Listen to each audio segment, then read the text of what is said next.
आना है। और फिर मैंने खान सर को फ़ोन पे खुद कहता हूँ कि खान सर, मैंने खुद आपके खिलाफ वीडियो बनाई है, उसके बावजूद मुझे आप शादी में क्यों बुलाते हैं? तो उन्होंने कहा कि जो आप मेरे खिलाफ कहें, मैं उस बात को भूलना चाहता हूँ और मैं कॉमन मिनिमम ग्राउंड पे आना चाहता हूँ। हमारे बीच जो कॉमन है, उस पे बातचीत करना चाहता हूँ। जब आपने एक उम्मीद एकेडमी शुरू किया था जी। तो हम उस शख्स से मिलना चाहते थे जिसके अंदर ये हिम्मत है कि एजुकेशन देके सोसाइटी को बदला जा सके। आपने दोस्ती का हाथ आगे बढ़ाया और आपने गले लगाने का फैसला किया, इसके लिए मैं आपका बहुत शुक्रगुजार हूँ। इस पॉडकास्ट में आपका बहुत बहुत स्वागत है। पहले देखिए 100 साल भी पहले मत जाइए, आप जाइए आज से 80 साल पहले, जब सेकेंड वर्ल्ड वॉर का दौर चल रहा था। पूरी दुनिया में जानवरों की तरह मारा जा रहा था यहूदियों को, इजराइल को, जर्मनी में। आइंस्टीन तक को भागने की नौबत में आया। उनकी हालत ये हो गई थी कि उन्हें बचाने वाला कोई नहीं था, यही बचाए थे सब। फिलिस्तीन और अरब ये सब वाले में स्टार्ट देने वाले जो है। बिल्कुल। लेकिन उन लोगों ने क्या किया, कोई शॉर्टकट तरीका अपनाया। तो आप मान रहे हैं कि फलस्तीनियों ने यहूदियों को बचाया था? देखिए, हिस्ट्री वाली चीजों को आप कैसे न कर सकते? वैसे इस पॉडकास्ट में बहुत आराम से बोल रहे हैं आप। इसमें हम आराम से बोल रहे हैं क्योंकि पॉडकास्ट आपका है। ये आई थिंक एक अच्छा मैसेज आपके इस पॉडकास्ट के थ्रू लोगों को जा रहा है। बहुत चर्चा है मार्केट में माशाल्लाह कि खान सर का एक बड़ा हॉस्पिटल आ रहा है। अगर चंद अल्फाज में आप बता सके कि क्या होने वाला है इस हॉस्पिटल में, और क्या से पहले अगर मैं बता सकूं क्यों कर रहे हैं खान सर को हॉस्पिटल बनाने की क्या ज़रूरत है? सरकार का काम है, आप हॉस्पिटल क्यों बना रहे हैं? दूसरी बात, अगर हॉस्पिटल बना रहे हैं तो कौन सा हॉस्पिटल जिसकी इतनी चर्चा हो रही है? अस्सलाम वालेकुम, मैं हूँ आपका अपना वली रहमानी और आज एक नई वीडियो के साथ मैं आपके बीच फिर से हाजिर हुआ हूँ। और आज मेरे साथ एक ऐसे मेहमान हैं जिनके बारे में मैं खुद कभी ऐसा सोचा नहीं था कि उनके साथ बैठकर बातचीत करूंगा और आपके बीच उनके साथ वीडियो बनाकर हाजिर होऊंगा। तो बेसिकली मेरे साथ आज है खान सर। और आप सब जानते हैं कि आज से तकरीबन 3 साल पहले मैं खुद खान सर के ख़िलाफ़ मैंने ट्वीट किया था और मैं लोगों से कहा था कि इनके यूट्यूब चैनल को फॉलो ना करें, क्योंकि मुझे खुद इनकी कुछ बातों से जो है ना इत्तफाकी थी। उसके बावजूद आज मैं इनके साथ बैठा हूँ और आप ये सोच रहे होंगे कि ये ऐसा कैसे होता है कि जिनके खिलाफ आप लिखते हैं फिर उनके साथ आप बैठकर बातचीत करते हैं। तो उसके पीछे का मैं रीज़न भी बताना चाहता हूँ इससे पहले कि मैं खान सर से बातचीत शुरू करूँ। तो खान सर के पीए का मेरे पास फ़ोन आया और मुझसे कहा कि खान सर आपको अपनी शादी में दावत देना चाहते हैं। तो मैंने खान सर के पीए से कहा कि आप ज़रा यूट्यूब उठाकर देखिए और मेरे ट्विटर को उठाकर देखिए, मैंने खान सर के खिलाफ बातें लिखी हैं मैंने। तो खान सर के पीए ने कहा उसके बावजूद खान सर आपसे मिलना चाहते हैं और आपको अपनी शादी में बुलाना चाहते हैं। हमने उस बात को हल्के में लिया और उस बात को इग्नोर कर दिया और हमने कहा शुक्रिया बहुत बहुत आपका कि आपने मुझे अपनी शादी में दावत दिया। या हमारी बात ख़त्म हुई। उसके बाद कुछ 1 साल के बाद खान सर के छोटे भाई की शादी होती है और फिर खान सर का डायरेक्टली मेरे पास फ़ोन आता है और कहते हैं खान सर कि मेरे छोटे भाई की शादी है वली और आपको पटना आना है। और फिर मैंने खान सर को फ़ोन पे खुद कहता हूँ कि खान सर, मैंने खुद आपके खिलाफ वीडियो बनाई है, उसके बावजूद मुझे आप शादी में क्यों बुलाते हैं? तो उन्होंने कहा कि जो आप मेरे खिलाफ कहें, मैं उस बात को भूलना चाहता हूँ और मैं कॉमन मिनिमम ग्राउंड पे आना चाहता हूँ। हमारे बीच जो कॉमन है उस पर बातचीत करना चाहता हूँ। तो मैंने कहा हमारे बीच कॉमन क्या है? तो खान सर ने कहा हमारे बीच जो कॉमन है वो है एडुकेशन, और आपसे बहुत इंप्रेस्ड हूँ मैं। और जो काम आप मुसलमान गरीब बच्चों के लिए और मुस्लिम कम्युनिटी के लिए एडुकेशन के फील्ड में कर रहे हैं, उस चीज़ से मैं बहुत इंप्रेस्ड हूँ और उस चीज़ में मैं आपका साथ देना चाहता हूँ और इसलिए आप मेरे दावतनामा को कबूल करें। उसके बावजूद मैं शादी में नहीं जा पाया, कुछ मजबूरी की बुनियाद पर। और फिर खान सर का फ़ोन आया और मैंने ये अच्छा मौका समझा और मैंने उनको दावत दिया कि आइए हमारे स्कूल, हम बैठकर बातचीत करते हैं। हमारा एनुअल डे भी है, ये अच्छा मौका है जब हमारे बच्चों को आप देख सकते हैं और फिर हम बैठ के बातचीत कर सकते हैं। और मुझे जो आपसे शिकायतें हैं और मेरी जो आपसे डिफरेंसेस है और ना इत्तफाकी है, हम बैठकर एक बंद कमरे में बातचीत कर सकते हैं। और हमने बैठकर बंद कमरे में बातचीत की और खान साहब ने ये शर्त लगाया कि वो बातचीत हम ऑफ द कैमरा फ़िलहाल ना करें, फिर किसी मौके से करेंगे। मगर बातचीत के बाद ये ज़ाहिर हुआ जो वीडियो पे आप देखते हैं वैसा ज़ाहिरन नहीं है, जो वीडियो पे आप देखते हैं वैसा ज़ाहिरन बिल्कुल नहीं है। दिल कुछ और है। कई बार लोगों की ज़िंदगी में कई बातें लोग ऐसे कहते हैं जो वो मीन नहीं करते, उसके बावजूद वो डिफरेंसेस मेरे आज भी हैं जब मैं उनके साथ बैठा हूँ। हम कई मौके पर उससे बात करेंगे इंशाल्लाह, but I am using this as an opportunity of दावा।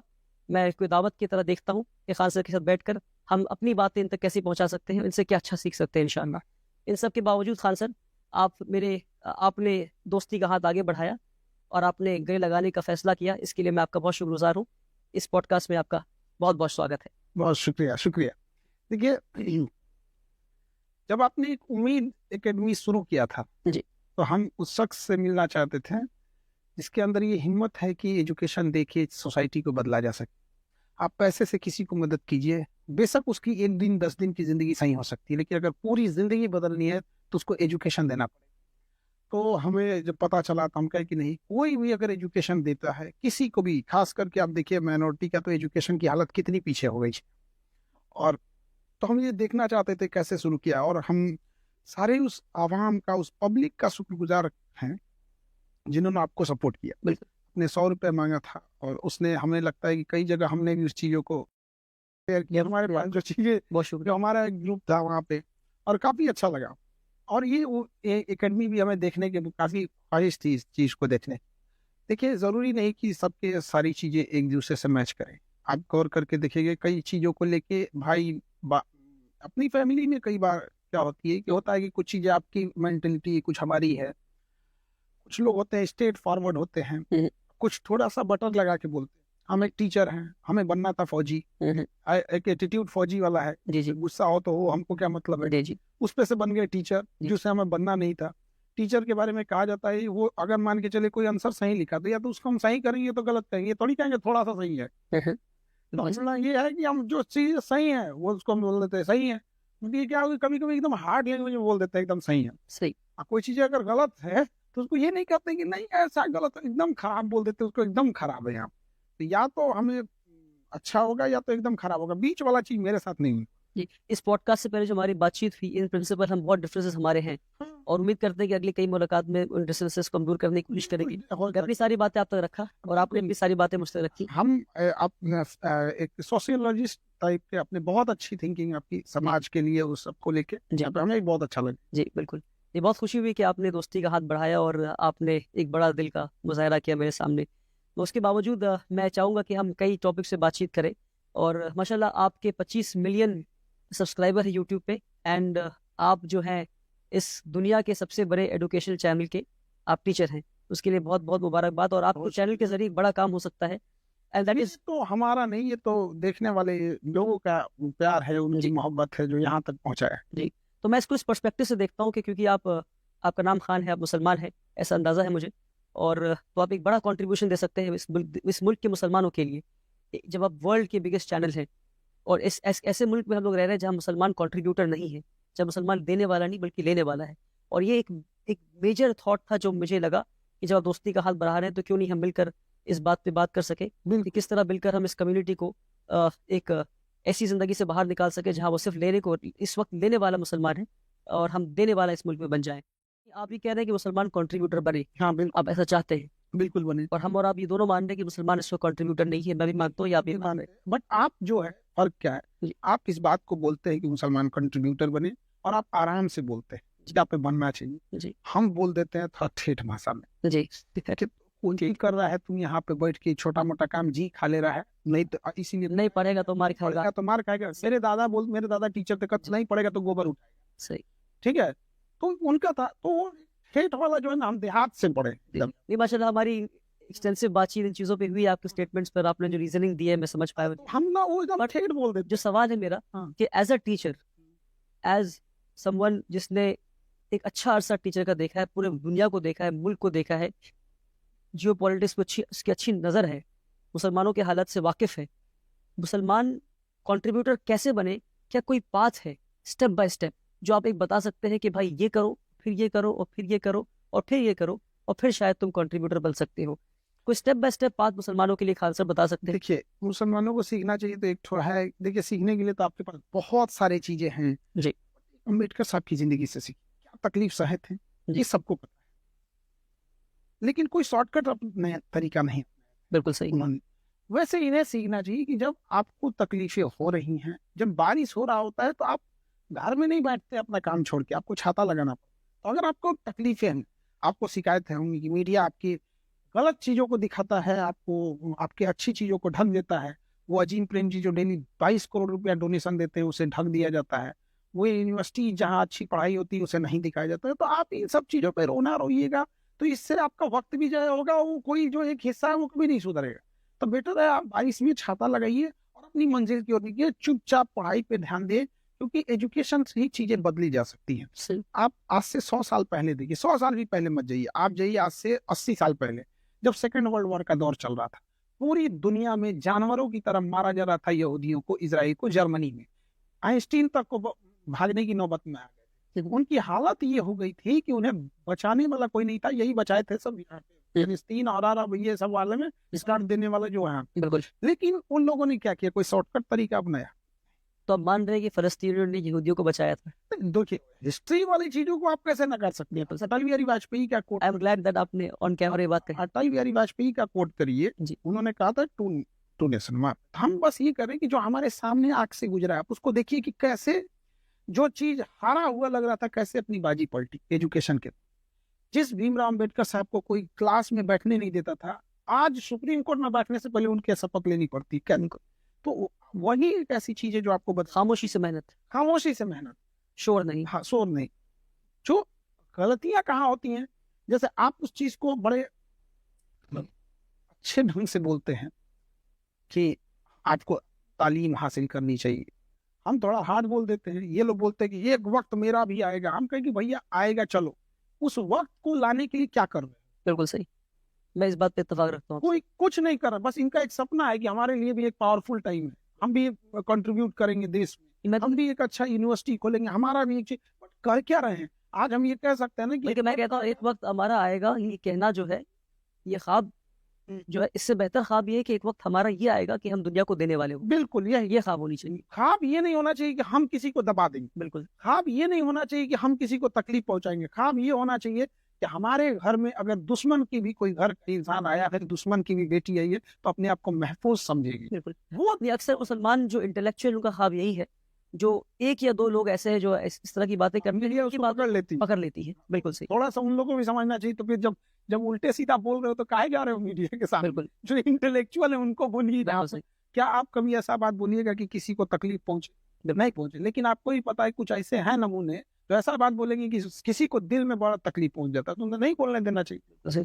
नहीं, बहुत शुक्रिया सर, आपने ये जाहिर की ख्वाहिश और मेरी भी ख्वाहिश है, और इंशाल्लाह हम वो दिन देखेंगे कि मुसलमान एक फिर से। बिल्कुल, फिर हम यही बोलते हैं, आप आराम से बोले, हम यही बहुत हार्ड बोलते हैं। कर क्या रहे हैं ये लोग कि वो दिन देखेंगे? थाली में सजा के। वैसे इस पॉडकास्ट में बहुत आराम से बोल रहे हैं आप इसमें हम आराम से बोल रहे हैं क्योंकि पॉडकास्ट आपका है हमारा रहता तो हम फिर वही एग्रेसिव से बोलते तो भैया आप कर क्या रहे हैं। तो मैं सोच रहा हूँ पॉडकास्ट में मैं खान सर बन जाता हूँ और आप हमारी बन जाए।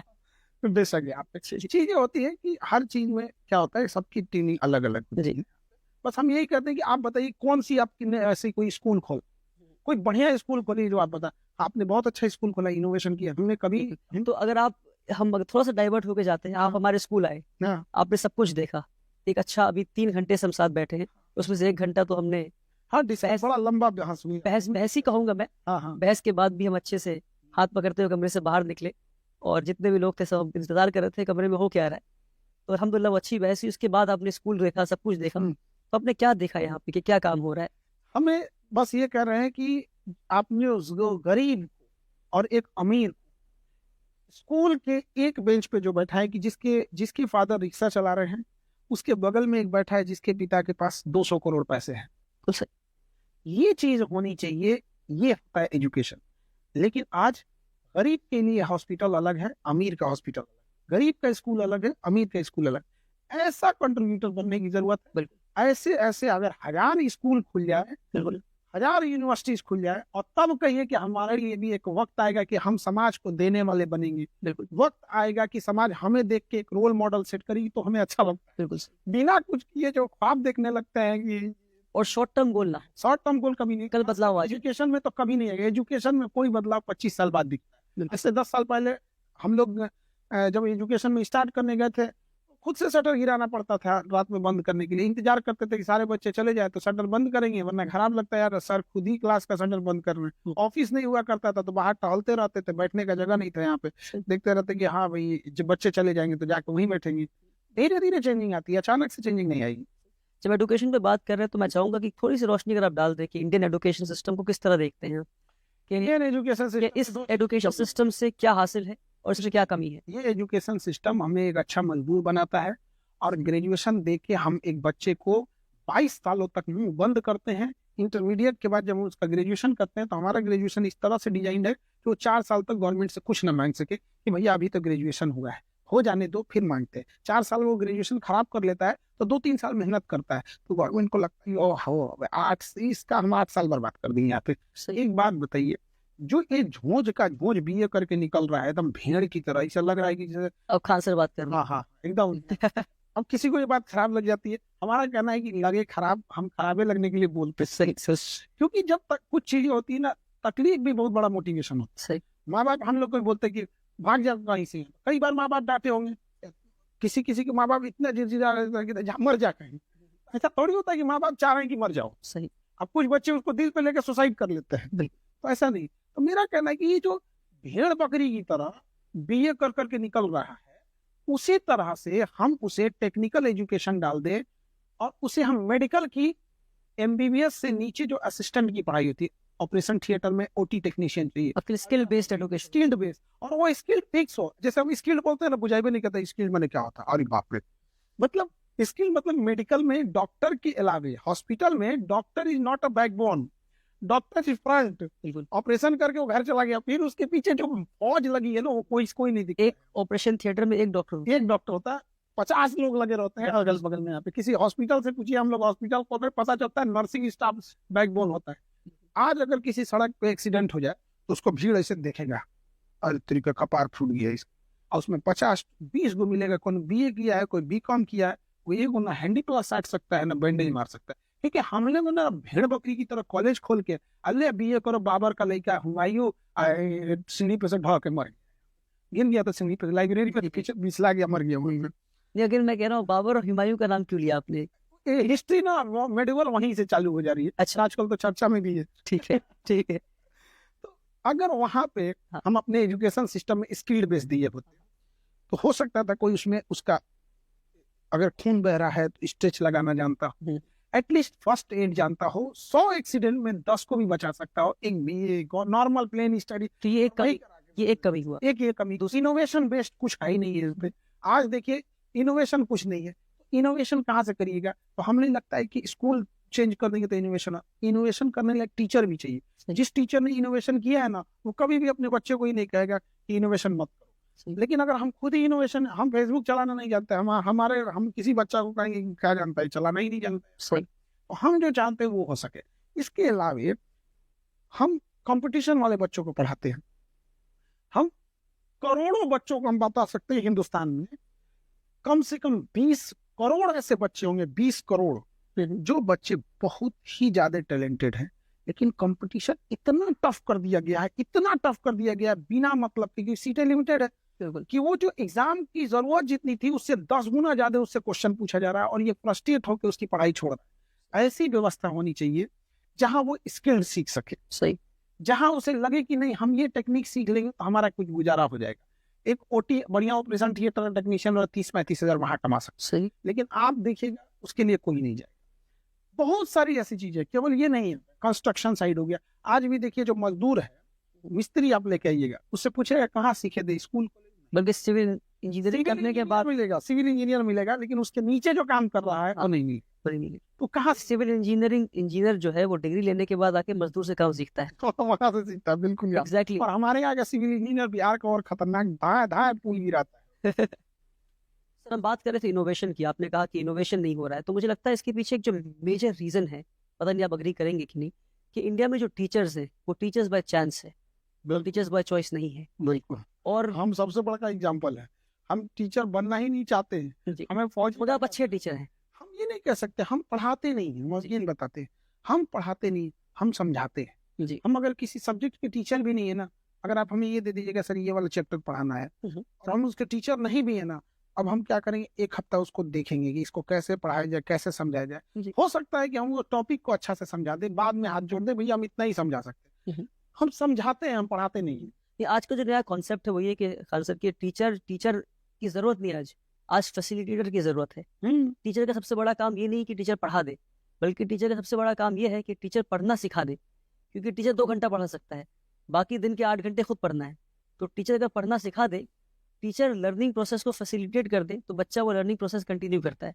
और अगर टीचर आके 1 वे दे के चला जाता है तो बच्चा फिर वो बाद में खुद लेने की कोशिश नहीं करता है। मेरी समझ एक फैसिलिटेट तो बस इतना कहते हैं टीचर से जी, कि एक फिल्म डायरेक्टर जी एक फिल्म को बनाता है, जी। लोग भले ये कह सकते हैं फिल्म अच्छी थी या खराब, लेकिन उनको ये नहीं कहेगा कि समझ में नहीं आया। करेक्ट, सही। उस टीचर पता नहीं कैसे पढ़ा के जाता है कि विद्यार्थी कहते हैं कि समझ में नहीं आया, because of chance, teacher by chance. By chance. मगर इसको दूर करने के लिए हम क्या कर सकते हैं, जब इस मुल्क में लाखों टीचर ऐसे हैं जो बाय चांस है, और जिस हमें वजह से जहाँ जो तक सच्चाई, लगता है, जो सच्चाई है, जिनकी वजह से बच्चों की जिंदगियां खराब हो रही है, जिनको खुद सब्जेक्ट मैटर नहीं पता, कंटेंट मैटर नहीं पता, और वो स्कूल से पढ़ा रहे हैं, तो ऐसे मौके पे क्या कर सकते हैं हम कि करिकुलम लेवल पे हम क्रिटिकल थिंकिंग को ला सके, क्रिएटिव थिंकिंग को ला सके, हम हायर ऑर्डर थिंकिंग स्किल को ला सके। ये सारी चीजें हम किस तरह से कर सकते हैं, आपकी कुछ आपने इस पे सोचा है कभी?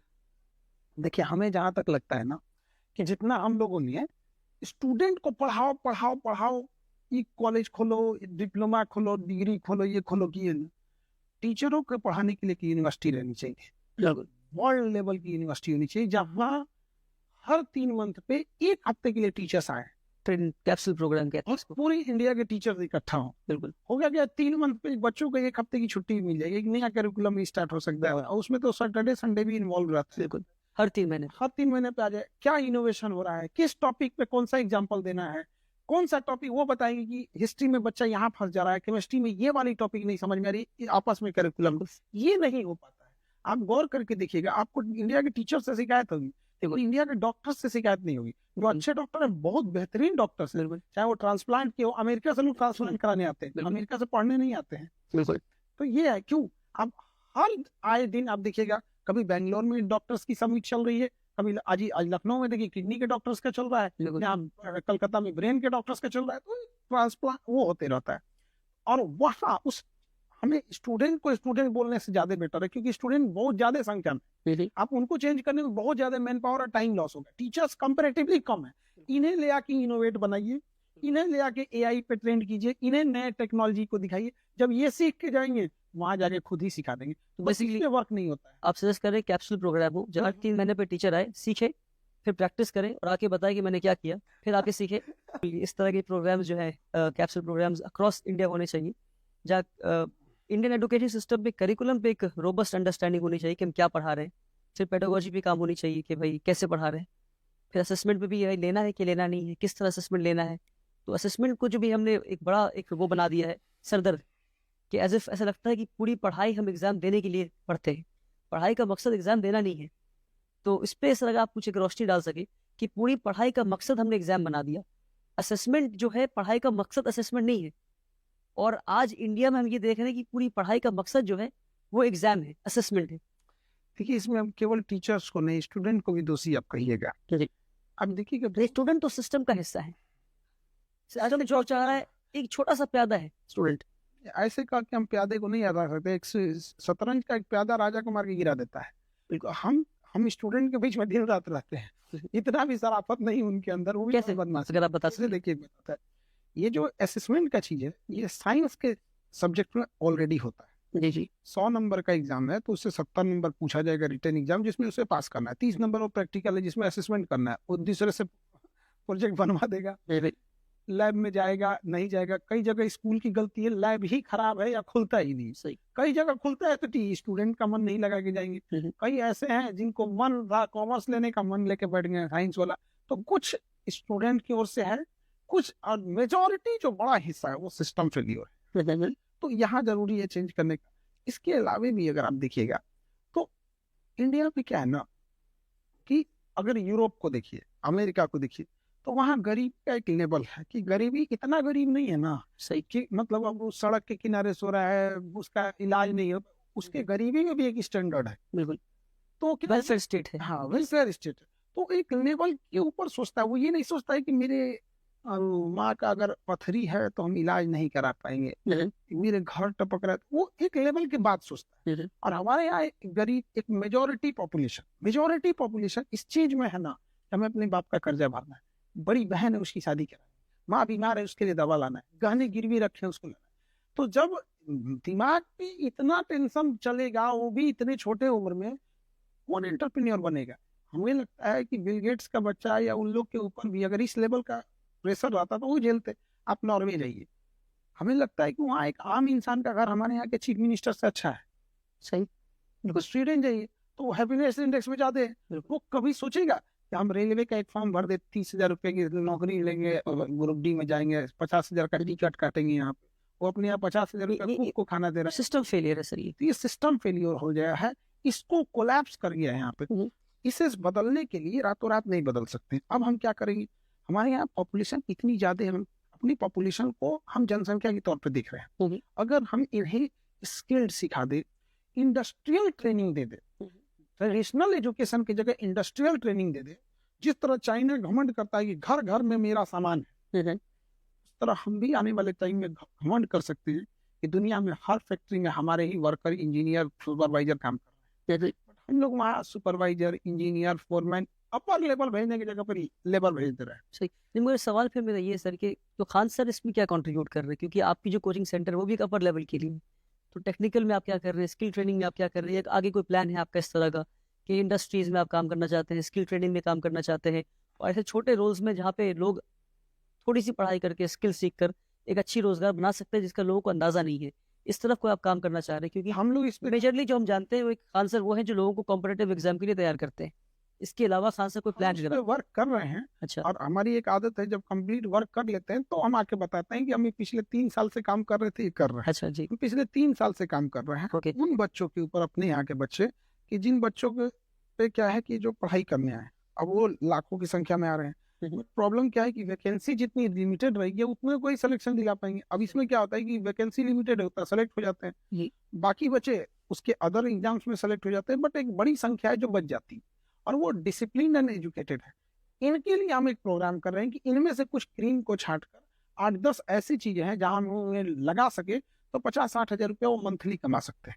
अब एक इंडिविजुअल के नाते हम इतना ही कर पाते हैं, बिल्कुल, क्योंकि अब बड़े पैमाने के लिए आपके पास सिस्टम और एक गवर्नमेंट का इंफ्रास्ट्रक्चर वो होना जरूरी है। और एक और बड़ी बात बताते हैं, इंडिया का 20% से ज्यादा पॉपुलेशन सिजोफ्रेनिया का शिकार हो गया है। सिजोफ्रेनिया दिमाग में एक मेंटल स्टेटस होता है, अलग बीमारी होती है, उसमें जरूरी नहीं कि इंसान पगला जाए, एक ऐसी दुनिया में चला जाएगा ना जिसमें उसको सोचने में अच्छा लगेगा, वो 1000 प्लान बनाएगा, 1000 प्लान एग्जीक्यूट एक को नहीं करेगा, डेली टाइम टेबल बनाएगा, फॉलो कभी नहीं करेगा, कुछ भी नहीं करेगा, संडे को आराम करेगा, दिन भर कुछ नहीं किया, शाम में पढ़ने जाएगा तो सोचेगा थोड़ा टहल ले, थोड़ा मुंह धुल ले, फिर वो पेज पलटते रहेगा, फिर सोचेगा डेली 4 पेज पढ़ना है, 10 दिन बाद सोचेगा वो एग्जाम का 2 ही महीना बचा है, डेली 10 पेज पढ़ेंगे।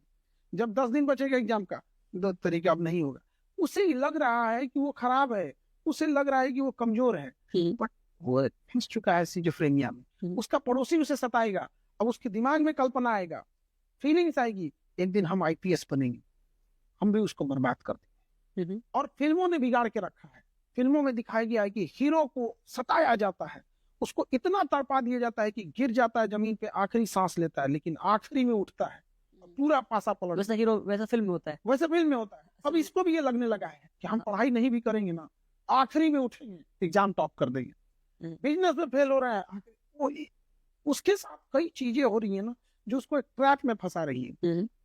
अगर उसको कहीं परिवार से थोड़ा खटपट हुआ है, माँ ने कुछ बोल दिया, बीवी ने कुछ बोल दिया, दोस्तों ने कुछ बोल दिया, अब वो रील देखेगा, एग्जैक्ट वैसे ही दर्द भरा एक रील आ जाएगा, बस स्टेटस पे लगा देगा, और स्टेटस पे लगा देगा। जिस स्टेटस को आप देख के समझ जाएंगे कि बाप से लड़ाई हुई, कि माँ से लड़ाई हुई, कि बहन से लड़ाई हुई, कि बीवी से लड़ाई हुई है। अब ये वो फंस चुका है, उसको कहाँ से निकाला जाए, हम लोग को बड़ा तकलीफ होता है कि ये तो सिजोफ्रेनिया में फंस चुका है। अच्छा, इसके लिए भी एक इंस्टीट्यूशनल गवर्नमेंट को इस पे काम करना चाहिए, मेंटल हेल्थ।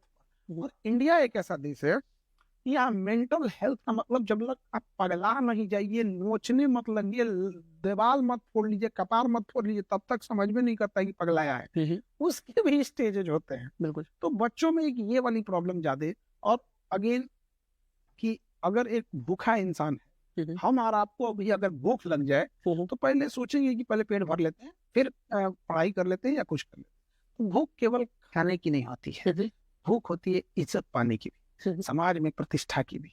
हमारा भी एक अपना घर हो, माँ बाप हमारे भी खुश रहे, हम भी कभी बिना त्योहार के कपड़े खरीद सके। हिंदुस्तान में 140 करोड़ में 110 करोड़ लोग ऐसे हैं कि अगर कोई त्योहार या शादी ब्याह न हो तो एक जोड़ा कपड़े नहीं खरीद सकते हैं नया। इतनी बड़ी संख्या है। और सबसे बड़ा तकलीफ क्या है कि उन लोगों के सामने जाकर अमीर घर के लोग बोलते हैं नौकरी के पीछे भाग रहा है, एंटरप्रेन्योर बनो, हमारे घर में जिस दिन ये पता चलेगा ना कि अगर बाप मेरा एक दिन नौकरी, 1 महीना नौकरी से गया तो खाना नहीं आएगा, राशन कार्ड बंद हो गया तो मेरा घर राशन नहीं आ पाएगा, क्या इंटरप्रेन्योर। 30% लोग आज भी बिलो पॉवर्टी लाइन है। वो तो कागजों में है, बट रियलिटी उससे और भयानक। अगर 30% मान भी लेते हैं तो 150 करोड़ का 30% बड़ा नंबर हो जाता है यहाँ पे। और जब भी पॉपुलेशन, एक बड़ी पॉपुलेशन डिपेंडेंट हो जाएगी तो जो देश का रिसोर्स है, जो पैसा है, उनकी डिपेंडेंसी दूर करने में चला जाएगा। लेकिन अगर वो इंडिपेंडेंट हो जाए, फाइनेंशियल फ्री हो जाए, तो देश का जो रिसोर्स है, जो पैसा है, वो नए रिसर्च में जाएगा, अंतरिक्ष प्रोग्राम में जाएगा, हेल्थ केयर में जाएगा। अमेरिका में क्या जाता है, उनका जो पैसा है वो हेल्थ केयर में जा रहा है, इनोवेशन में जा रहा है। हमारा पैसा अपनी इतनी पॉपुलेशन में, गरीबी इतनी है, हम उन्हें छोड़ नहीं सकते, उन्हें हमें राशन देना पड़ रहा है। ये उन बेचारों की स्थिति ऐसी हो गई है कि वो शौक से राशन की लाइन में नहीं लगे, उनकी मजबूरी है। जहां वो पीएचडी करने के लिए लाइन में लगा हुआ है, यहाँ बच्चा स्कूल बंक करके आज राशन कार्ड उठाने जा रहा है, उसकी मजबूरी है, शौक से नहीं है। बिल्कुल सही, बिल्कुल सही। नहीं, माशाल्लाह खान सर, जानकर बहुत खुशी है मुझे कि आप जो है टेक्निकल इंस्टीट्यूट की तरफ भी कुछ, आप टेक्निकल और स्किल ट्रेनिंग की तरफ भी कुछ आप तैयारी कर रहे हैं। उम्मीद है कि जल्द आप अनाउंस करेंगे, हम लोग उसकी डिटेल्स जान पाएंगे हम लोग इंशाल्लाह। और जान के बहुत खुशी हुई कि आप जो है मेंटल हेल्थ पे भी फोकस करना चाहते हैं, जिसको मैं बहुत क्लोजली मैं जानता हूँ कि मेंटल हेल्थ खराब होने से और मेजर यूथ जो है मेंटल हेल्थ इशू से गुजर रहे हैं, इनको पता भी नहीं है। और जिस तरह के आपने बताया कि मेंटल हेल्थ तब तक नहीं मानते जब तक इंसान मेंटल हेल्थ को समझते हैं, मतलब कि पागल हो जाए, कि मतलब जो इंसान एक अजीब हरकत करने लगे तो वही मेंटल हेल्थ पेशेंट है। डिप्रेशन को, एंजाइटी को, इस तरह की चीज़ों को मेंटल हेल्थ नहीं मानते हैं। तो एक अच्छा मैसेज जा रहा है लोगों को कि यूथ अपने मेंटल हेल्थ पे फोकस करे और छोटी छोटी चीज़ों के लिए क्लिनिकल साइकोलॉजिस्ट के पास जाए, छोटी छोटी चीज़ों के लिए काउंसलर के पास जाए। और मेंटल हेल्थ इशू से, ये 21st सेंचुरी में जहाँ इतना सोशल मीडिया है, इतना पीयर प्रेशर, सारी चीज़ें हैं, मेंटल हेल्थ को लोग प्रायोरिटी दे और उसको एक बड़ा इशू समझे, और उसके लिए काउंसलर के पास, साइकोलॉजिस्ट के पास जाने में अपने आप को शायद महसूस ना करें। ये आई थिंक एक अच्छा मैसेज आपके इस पॉडकास्ट के थ्रू लोगों को जा रहा है। बहुत चर्चा है मार्केट में माशाल्लाह कि खान सर का एक बड़ा हॉस्पिटल आ रहा है। अगर चंद अल्फाज में आप बता सके कि क्या होने वाला है इस हॉस्पिटल में, और क्या से पहले अगर मैं बता सकूं क्यों कर रहे हैं खान सर को हॉस्पिटल बनाने की क्या जरूरत है, सरकार का काम है, आप हॉस्पिटल क्यों बना रहे हैं। दूसरी बात, अगर हॉस्पिटल बना रहे हैं तो कौन सा हॉस्पिटल जिसकी इतनी चर्चा हो रही है। देखिए, आज से 3 साल पहले यूपीएससी, आईएएस और पीसीएस की तैयारी करने के लिए आपको 2.5 लाख रुपए फीस देनी होती थी। हमने उसको आज इतना कम कर दिया, जहां पे हम लोग 7,500 रुपए पे ला दिए। सस्टेनेबल इशू की वजह से उसे हम लोग 10,000 किए। आज कोई भी बच्चा 10,000 रुपया देके आईएएस बन सकता है, 4,500 रुपया देके एसडीएम, डिप्टी कलेक्टर बन सकता है, इस हद तक ला दिए। और 3 सालों तक इतना रेगरस इस पे मेहनत किए कि जो लोग 2.5 लाख रुपए फीस मांगते थे ना, आज अखबार में बोलते हैं कि हमारे यहाँ 70% डिस्काउंट चल रहा है। तो पूरी जो एजुकेशन माफिया थी, इनकी तो कमर तोड़ दी है हमने। इनकी फीस वाली जो लूटने की परंपरा थी, इनको बर्बाद कर दिया। आप इंडियन कल्चर देखिए और इस्लामिक में भी देखिए, मोहम्मद सल्लल्लाहु अलैहि वसल्लम ने क्या कहा था कि मुनाफा आटे में नमक के बराबर होनी चाहिए। इतना ही लीजिए मुनाफा, एक जिससे आपका बिजनेस तिजारत चल सके। इंडियन कल्चर में आप देखिएगा, हमारे यहाँ जो शास्त्रों में लिखा हुआ है कि गुरु दक्षिणा एक तरह की दक्षिणा है, जिसकी कीमत आप नहीं फिक्स करते हैं, सामने वाला फिक्स करेगा क्या चीज है, आप उससे लेके। बट यहाँ हमने अपना लिए बिजनेस मॉडल, बिल्कुल एग्जैक्ट उससे ज्यादा लुटाई मेडिकल में चल रही है। अब हमको मेडिकल इंफ्रास्ट्रक्चर को पूरे इंडिया का चेंज करना है। हमारे यहाँ मरीज जो है वो किसी बीमारी को एकदम रद्द कर लेता है तब पहुंचता है। उसका रीजन क्यों समझे हम लोग कभी? उसका ब्लड जांच इतना महंगा है, 1500 2,000 रुपया। एमआरआई जांच कराने जाएगा 8,000 10,000। सीटी स्कैन महंगा है, एक्सरे, हर चीज महंगा है। इसलिए वो तब तक झेलता है जब तक वो सह सकता है। जब बीमारी एकदम खतरनाक रूप ले लेती है तब वो जाता है डायग्नोस कराने। इत्तेफाक से वो नॉर्मल बीमारी है तो बच जाता है, बाद में पता चल गया कि कैंसर है तो कहानी खत्म। कोई ऐसी बीमारी ला ली तो खत्म। मेरा यही है सपना कि हम हेल्थ केयर सिस्टम को इतना सस्ता कर दें। हमारे यहाँ 25 रुपए में ईसीजी जांच हो जाती है, 35 रुपए में एक्सरे हो जाता है। और एक आदमी ने दिल्ली से कॉल किया कि सर हमको एमआरआई कराना है। हम कह रहे यार आदमी क्या कर रहे हो तुम, दिल्ली कहाँ, पटना, यहाँ एमआरआई कराने क्यों? सर यहाँ 12,000 रुपया मांग रहा है, हम वहां आके करा देंगे 1,000-1,500 रुपया में आपके यहाँ से। कहाँ 12,000, कहाँ ये सर 1,000 रुपया में हम 1,000-2,000 में आजा चले जाए। तो हमें ये सिस्टम को ले आना है ताकि गरीब से गरीब, जीने का हक गरीबों को भी है, उसको कोई शोषण ना कर सके। वो बिल्कुल, इसी से मेरा सवाल ये है कि मैं समझ सकता हूँ कि दर्द की वजह से वो हॉस्पिटल बना रहे हैं आप। बिल्कुल। आज गरीब जो है वो हॉस्पिटल के दरवाजे पे हर रोज लाखों गरीब दम तोड़ देता है क्योंकि हॉस्पिटल में इलाज नहीं हो रहा है। और खान सर अकेले पूरे निज़ाम को बदल नहीं सकते, सिस्टम को बदल नहीं सकते। एक हॉस्पिटल आपका मैक्सिमम 1000 पेशेंट देख पाएगा। कोई आपके पॉडकास्ट पे वादा करके जा रहा है जी। जब हम एजुकेशन में आए थे ना, 2.5 लाख रुपए यूपीएससी आईएएस की फीस थी और 1.5 लाख रुपए पीसीएस की फीस थी। तो लोग कहते थे ना कि आदमी चिल्ला के चुप हो जाएगा, ये फीस कभी डाउन नहीं होगी। आज आप पता कर लीजिए, कहीं पे भी किसी की हैसियत नहीं है जो ज्यादा फीस ले सकते हैं। और हम यहाँ भी कह के जाते हैं 3 साल के अंदर, पूरे इंडिया की बात कर रहे हैं, जो इधर इंडिया स्टेट की नहीं, पूरी इंडिया की, जो 4 गुना डाउन ना हो जाएगा डायग्नोसिस जांच। अमूमन क्या डॉक्टर का फीस है 1000 रुपया, और कहेगा कि इससे हम ज्यादा लेना चाहते हैं तो लिख देगा एमआरआई 10,000 रुपया के जाके एमआरआई करा के लेंगे। आप ले जाके कराएंगे, देखेंगे हड्डी है, वैसे देखेगा 5,000 कमीशन आ गया। बिल्कुल। तो ये सिस्टम को खत्म और बहुत जल्दी ऐसे, मगर मुझे ऐसा लगता है कि अकेला एक इंसान जो पूरे निज़ाम को तब तक बदल नहीं सकता जब तक एक्टिव पॉलिटिक्स में ना आ जाए। वो पॉलिटिक्स हम पढ़ाते हैं जी, पॉलिटिक्स हम करते नहीं। पॉलिटिक्स मुझे समझना ये है कि एक हॉस्पिटल से आप पूरे निज़ाम को कैसे बदल सकते हैं। एक हॉस्पिटल खोल ही नहीं रहे ना, मैं इसको बहुत बड़े लेवल पे करना है। कैंसर हॉस्पिटल बना रहे हैं। हमारी आदत है जब तक कोई चीज बन नहीं जाती है तब तक हम बोलते नहीं है। उसी तरह ब्रेन का एक अलग बनाना है हमें, कि जहाँ केवल ब्रेन पे रिसर्च हो, ब्रेन पे कैसे हो, कि कौन सा मरीज बचेगा, कौन सा मरीज नहीं बच पाता है। वो क्या करते हैं ना, जो पता है कि हमको ये वाला मरीज नहीं बच पाएगा, एटलीस्ट हम उस गरीब है तो उसे बता सकते हैं कि भैया देखो बड़ा मुश्किल है। उसको क्या करते हैं ना, उसको एक होप देंगे सब, देखो एक उम्मीद है बच सकता है, खेत बेच दो, एक उम्मीद है बच सकता है, देखो यहाँ आप उसका इलाज कीजिए। और ऐसा नहीं है कि इतना महंगा इलाज है कि किसी का खेत बिक जाए। यकीन मानिए हम देख रहे हैं ना, इतना भी महंगा इलाज नहीं है कि खेत और गहने बेचने की नौबत है। आप उसका इलाज कराइए उसी हिसाब से और बदलेगा। अभी हम यहाँ आए हैं तो आपके हमें लगता है हमने आपको 3 बजे का बोले थे आप, लेकिन चूंकि हमारा ईस्टर्न रीजन में आता है तो ब्लड बैंक का लाइसेंस हमें यहीं से आके मिला, कलकत्ता से आ पाता। तो इसी बहाने यहाँ आए और एक उम्मीद हमने वहां से भी कर लिया। और एक उम्मीद ये है कि 1 लाख यूनिट हमें ब्लड को रखना है, बस वैसे हम 10,000 यूनिट सेना को देंगे हर, मतलब कि भैया 10% जो हमारा ब्लड मान के चलिए 2 लाख यूनिट आ गया तो उसका 10% और ज्यादा हो गया, परसेंटेज वाइज 10% हम सभी को दे देंगे एनी टाइम जब भी बोलेगी वो। बहुत बड़ी बात है, बहुत बड़ी बात है सर। जो जो जो मैं अगेन उस बात पे मैं आगे बढ़ना चाहता हूँ। मैं जब भी मैं कोई सरकारी स्कूल देखता हूँ एक बुरे हालत में है तो मैं सोचता हूँ कि भाई मुझे दे दो, मैं चला के दे दूंगा।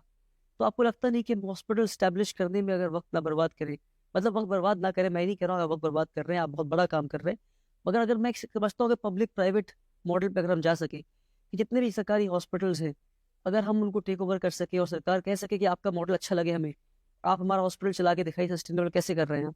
और आप जिस तरह की मैं समझता हूँ कि अगर सरकार मुझे कम से कम 10 स्कूल आज के टाइम पे दे दे तो मैं I am capable enough to run 10 more schools. सरकारी स्कूल से जहाँ पढ़ाई नहीं हो रही है, बनिस्बत इसके कि मैं हर स्कूल पे 10 करोड़ रुपए खर्च करूँ और 10 स्कूल बनाऊँ 100 करोड़ रुपए खर्च करके, मैं चाहूंगा सरकार अपने 10 स्कूल मुझे दे दे और उन 10 स्कूल को मैं चला के दिखा दूँ सरकार को। तो मैं एक्टिव पॉलिटिक्स का मतलब ये नहीं कि मैं चाह रहा हूँ कि सरकारी मैं इलेक्शन लड़के ही पॉलिटिक्स में उतरूँ, बल्कि मैं चाह रहा हूँ कि निजाम का हिस्सा बनकर कि लार्जर चेंज किस तरह ला सकूं मैं। तो अगर इस पे अगर आप कुछ अगर सोचे कि किस तरह से एग्जिस्टिंग हॉस्पिटल्स हैं, मेरी अंडरस्टैंडिंग है क्योंकि सब सुधार में नहीं करता है, नहीं सुधरेगा पूरा। तो जितना बौकन को सुधारने में मेहनत करेंगे ना उसमें जाते में दोस्त बना लेंगे। तो हम देखें आपने एक जंग लगे लोहे को रगड़ते रहिएगा ना, चमका दीजिएगा लेकिन अंदर से फिर वो पकड़ लेता है। इन सब के अंदर वो आदत लग गई है, जिससे सैलरी से ज्यादा डेली कमाने की आदत लग गई हो, जिससे 8 घंटे की जगह 1.5 घंटे ड्यूटी करने की आदत लगी, लाख गुना अच्छा है। हमारे यहाँ हजारों बच्चे आते हैं जिनका 1 नंबर से अगर नहीं रिजल्ट हो पाता उन्हें हम हॉस्पिटल में मौका देंगे। हम लोग अभी बात करें डायलिसिस मशीन पे बड़े लेवल पे ले जाने के लिए यहाँ पे अभी वर्क चल रहा है, इसलिए हम ज्यादा नहीं बता पाते क्योंकि हर इंसान के जीवन जिंदगी का कुछ उसूल होता है। मगर पहले आप पॉलिटिक्स की बातें और गवर्नमेंट के खिलाफ नहीं बोला करते थे। जो मैंने आपका ट्रेंड देखा यूट्यूब पे, थोड़ी स्टडी की, ऑफ लेटली आप गवर्नमेंट सारी बात देखिए, मेरा सीधी से बना, मेरा झुकाव एक देश के साथ है। हमसे आप अभी भी बात कीजिए, चाहे हमारे बारे में आप 10 बुराई कीजिए, हम आपको एक लफ्ज नहीं बोलेंगे। जिस दिन बात हल्का सा भी हमारे कंट्री के थोड़ा सा, गवर्नमेंट की बात कर, हम बता रहे हैं कंट्री के खिलाफ गई, हम किसी को नहीं, फिर हम बहस कर लेंगे। ठीक है। गवर्नमेंट जब तक कंट्री के हिसाब से करती है, हमें गवर्नमेंट की तारीफ हम गवर्नमेंट से ज्यादा बेटर करते हैं। जी। जिस वक्त वो थोड़ा सा इधर उधर करती है तो छीन देते हैं। तो वही मैं कह रहा हूँ कि इससे पहले हमने आपको गवर्नमेंट के खिलाफ बोलता नहीं सुना। बहुत बार सुने होंगे आप। अब ऑफ लेटली हम आपको हम देख रहे हैं 2022 में किसान का जब विधेयक हुआ तो हमारे पास कई कॉल आया था कि आप ये किसानों वाला वीडियो हटा दीजिए या इस पे इस तरह से बात रखिए। हमने टू द पॉइंट सारी बात किसानों की रख दी। ये बात 2020 की। वो अलग बात है कि किसी को अब नजर आया या पहले नजर आया। जैसे ऑपरेशन सिंदूर, हम कहे कि हम नहीं करना चाहिए पाकिस्तान, इतना धो कि उसको याद आए कि वहीं पे था मोहनजोदड़ो और वहीं पे था सिंधु सभ्यता, हड़प्पा वहां पे। ठीक, शैतान को शैतान की तरह धोया जाता है। आराम से रहम नहीं करना चाहिए। मेरा बस यही शिकायत, रहम नहीं। अब मैं इसको इस तरह करना भी कर रहा हूँ कि आपने ऑफ लेटली किसी पॉडकास्ट में राहुल गांधी की तारीफ भी की है, तो मैं ये समझ सकता हूँ। नहीं, मैं उनकी बुराई करनी चाहिए। नहीं, बुराई नहीं करनी चाहिए, पर आपने किसी और पॉलिटिशियन की तारीफ नहीं की। मैंने कभी आपकी जुबान से नहीं सुना कि किसी पॉलिटिशियन की तारीफ। नहीं, देखिए आजकल ना ये पत्रकारों का लेवल इतना गिर गया कि क्या कहिएगा। ये 3 फीट का माइक खरीद ले रहा है। मेरे पास वो माइक नहीं है, मैं छोटा खरीद लिया हूँ पाइप लेके। बताइए, एक बड़ा फेमस हो गया इनका क्या नाम है, ये पत्रकारों का। पढ़ाई वही नहीं करके आएंगे सर, बैठ जाएंगे सर, बिल्कुल माइक लगा के। सर हम आपसे एक रैपिड क्वेश्चन कर रहे हैं। सोनिया गांधी के बारे में क्या देखना चाहते हैं? अमित शाह के बारे में क्या कहना चाहते हैं? राहुल गांधी के बारे में क्या कहना चाहते हैं? अब आप बताइए, यही सवाल हम आपसे पूछे तो आप क्या कहिएगा? गाली दीजिएगा इनको? नहीं, अब उसका क्लिप काट काट के कराएंगे सब। देखिए इनको क्या बोला, इनको क्या बोला। तो हम लोग को भाई पॉलिटिक्स हम बोलते हैं, हम पढ़ाते हैं पॉलिटिक्स। हम लोग को क्या ही चीज है ऐसे। और राहुल गांधी क्या एक सांसद है, उनके क्षेत्र के लोग जाने। सही, कोई उससे ज्यादा कुछ नहीं आपकी उससे। उनके सांसद है, वो अपनी एक पार्टी के हैं, उनका काम है विपक्ष को संभाल के रखना। कोई भी सुधार करना होगा अगर तो गवर्नमेंट करे। गवर्नमेंट की आलोचना हो सकती है, लेकिन एक चीज होना चाहिए। हम हमेशा एक बात कहते हैं कि गवर्नमेंट को क्रिटिसाइज करना और दुश्मनी निकालना, दोनों में डिफरेंस होता है। हम क्रिटिसाइज करते हैं, दुश्मनी नहीं निकालते। जहाँ अच्छा है हम बोलते हैं अच्छा है, जहाँ खराब है बोलते हैं खराब। अच्छा को इतना अच्छा बोलेंगे कि लोगों को डाउट लगेगा कि गवर्नमेंट का आदमी है। जब खराब बोलने लगते हैं तो लोगों को लगता है यार विपक्ष में चला गया। बट हमारी पार्टी हमेशा एक है, हम इंडिया की ओर से। बहुत अच्छा सर, आप हमारे स्कूल में इनोवेशन टेक्नोलॉजी लैब भी गए। अगर आप एक दो लफ्ज आप अपनी। हमें बहुत अच्छा लगा। और इस वक्त में जो इनोवेशन टेक्नोलॉजी लैब आपने हमारा देखा, उस पर अगर आप बता सके कि आपने वहाँ क्या देखा और उससे आप क्या, आपको लगता है कि उससे कुछ उम्मीद हो सकती है जो इनोवेशन की हम बात कर रहे हैं? बिल्कुल, देखिए आप इनोवेशन टेक्नोलॉजी खोले, उसमें ड्रोन हमने देखा, रोबोटिक्स देखे, इस सब चीजों को। ये धीरे धीरे चीजें जब बच्चों तक आएंगी तो काफी अच्छा पॉजिटिव मैसेज आएगा। और ऐसे जैसे अपने स्कूल खोला, उन सारे लोगों का थैंक्स जिन्होंने हेल्प किया। और आप और अच्छा करते रहिए। हमें बताइए हम क्या कंट्रीब्यूट या हम कैसे इसमें बिल्कुल को लिए हेल्प कुछ कर सकते हैं। तो क्योंकि ये छोटे बच्चे हैं, हमारा कुछ हो सकता है कि नहीं? नहीं, बिल्कुल हो सकता है सर। जिस चीज में आपकी एक्सपर्टीज है, कॉम्पिटिटिव एग्जाम्स में हम चाहेंगे कि हम इन फ्यूचर कोलैबोरेट करें और हम देख सके आप अपने पास से हम कि किस तरह आपकी मदद से हम जो है एक प्रोपोर्शनल रिप्रेजेंटेशन मुसलमानों की जिस मुल्क में होनी चाहिए, जिस वक्त नहीं है। अगर हम 20% आबादी है तो हमारी प्रोपोर्शनल रिप्रेजेंटेशन हर जगह 20% होनी चाहिए। हमेशा हम यही कहते हैं, मुल्क यही बात पे हमारा खराब लग जाता है। हम कहते हैं कि आपको प्रोपोर्शनल रेशियो चाहिए, आपको हर जगह 20% चाहिए। आराम से मिल जाएगा 20%। आप बस 20% स्कूल में जाके बैठा चाहिए। आप बचेगा स्कूल में देखिएगा तो 2% और रिप्रेजेंटेशन चाहिए 20%। आप इस बात को कितना आराम से कहें। हम इस बात को बड़ा हार्ड बोल देते हैं, खराब। हम बटरिंग नहीं कर सकते, बिल्कुल खराब लगता है। तो हम चाहेंगे कि आपके साथ कोलैबोरेट करके उस पर प्रोपोर्शनल रिप्रेजेंटेशन पे हम काम कर सकें। बस हम इतना कि मैं इस तरह देखता हूँ कि 20 करोड़ की बड़ी आबादी अगर मुल्क को कंट्रीब्यूट नहीं कर रही है तो मुल्क का कितना नुकसान हो रहा है। बिल्कुल नुकसान हो रहा है और उंगलियां भी उठ रही हैं। जी, उंगलियां उठने का एक बड़ा रीजन भी यही है कि हम कंट्रीब्यूटर नहीं बन पा रहे हैं। यकीन मानिए, अगर एजुकेशन में ये लोग आगे जाएं, हम सब आगे जाएं तो उठेंगे। इसलिए मैं अपने साथ एक किताब भी लाया था। मैं सोचा कि आपको ये किताब गिफ्ट करूँ। ये x IPS officer Abdul Rahman साहब, इनकी किताब है डिनाइल एंड डिप्रिवेशन, कि किस तरह सिस्टमैटिकली मुसलमानों को पिछले 70 साल में जो है पीछे रखा गया। अगर इस पे अगर आपकी नजरसानी हो जाए तो इससे कई सारी चीज़ें जो है क्लैरिटी मिलती है। उनकी एक और किताब है absent in politics, Abdul Rahman साहब की। ये तो वो चीजें है, एब्सेंस इन पॉलिटिक्स। पॉलिटिक्स में जब मुलाकात हो रही है, दो एडुकेशनिस्ट की मुलाकात हो रही है, तो गिफ्ट किताब से अच्छी तोहफा। पॉलिटिक्स से याद आया जी, देखिए डेमोक्रेसी में सबसे खतरनाक क्या होता है, मतलब आपको ये पता चल जाएगी कौन सा समाज का हिस्सा है जो आपको वोट नहीं करता है। सही। फिर याद रखिएगा, अगर वो इंसान पावर में आया तो आपका नहीं हुआ। ये मुसलमान स्ट्रेटेजिकली नहीं काम कर पा रहा है, कर पाए हैं। और तीसरी किताब जो मैं आपको गिफ्ट देना चाहता हूँ वो है, क्योंकि जो मेरे हीरो हैं, मेरे रोल मॉडल हैं, वो प्रॉफेट मोहम्मद सल्लल्लाहु अलैहि वसल्लम है। तो मोहम्मद सल्लल्लाहु अलैहि वसल्लम की जो एक बहुत ही शानदार सीरत पे किताब, उनकी ज़िंदगी पे, the scene lecture रहीक Al Maktoum, मैं ये किताब को गिफ्ट देना चाहता हूँ। श्योर आप उनकी ज़िंदगी पढ़ी है, पर ये एक बहुत ही शॉर्ट ऐसे फॉर्म में किताब है। तो मैं ये 3 किताब आपको सोचा कि तोहफे के तौर पर आपको हदिया करूँ, मैं गिफ्ट करूँ। उम्मीद है कि बहुत इसको शुक्रिया। कबूल करेंगे। और मोहम्मद सल्लल्लाहु ताला अलैहि वसल्लम की एक चीज हमेशा हम सबको ये बात बोलते हैं चीजों को, कि किसी मजदूर का पसीना सूखने से पहले उसकी मजदूरी मिल जानी चाहिए। बिल्कुल, और मुनाफा हमेशा आटे में उतना ही मिलाइए जितना आटे में नमक मिल सके। बिल्कुल। मुसलमान बिजनेसमैन को बस समझ जाना चाहिए, बिल्कुल समझदार। क्योंकि जो मुसलमान बिजनेसमैन बन जाता है, फिर वो भूल जाता है कि उसको जो पैसा मिला है उसमें दूसरों का कितना हिस्सा है। बिल्कुल वहाँ पे उसे लगता है कि वो पैसा मिला है, वो भूल जाता है कि पैसा ऊपर वाले ने दिया है, और उसमें दूसरों का कितना, गरीबों का क्या हिस्सा है। बिल्कुल, और उसे समाज का कंट्रीब्यूटर बने, समाज की भलाई करे। इससे क्या होगा कि बुरे वक्त में पूरा समाज उसके साथ खड़ा रहेगा और उस समाज में दुआएं उसके साथ रहेगी। जी। आज रतन टाटा के बनाए कैंसर हॉस्पिटल में न जाने कितनों की दुआएं हैं उनको। जी। तो वो चीजें भी होनी चाहिए सबके साथ, हर एक कम्युनिटी में ये चीजें हो। जी, बहुत शुक्रिया सर आपसे। बातें तो बहुत सारी हुई, सवालात और भी बहुत सारे हैं।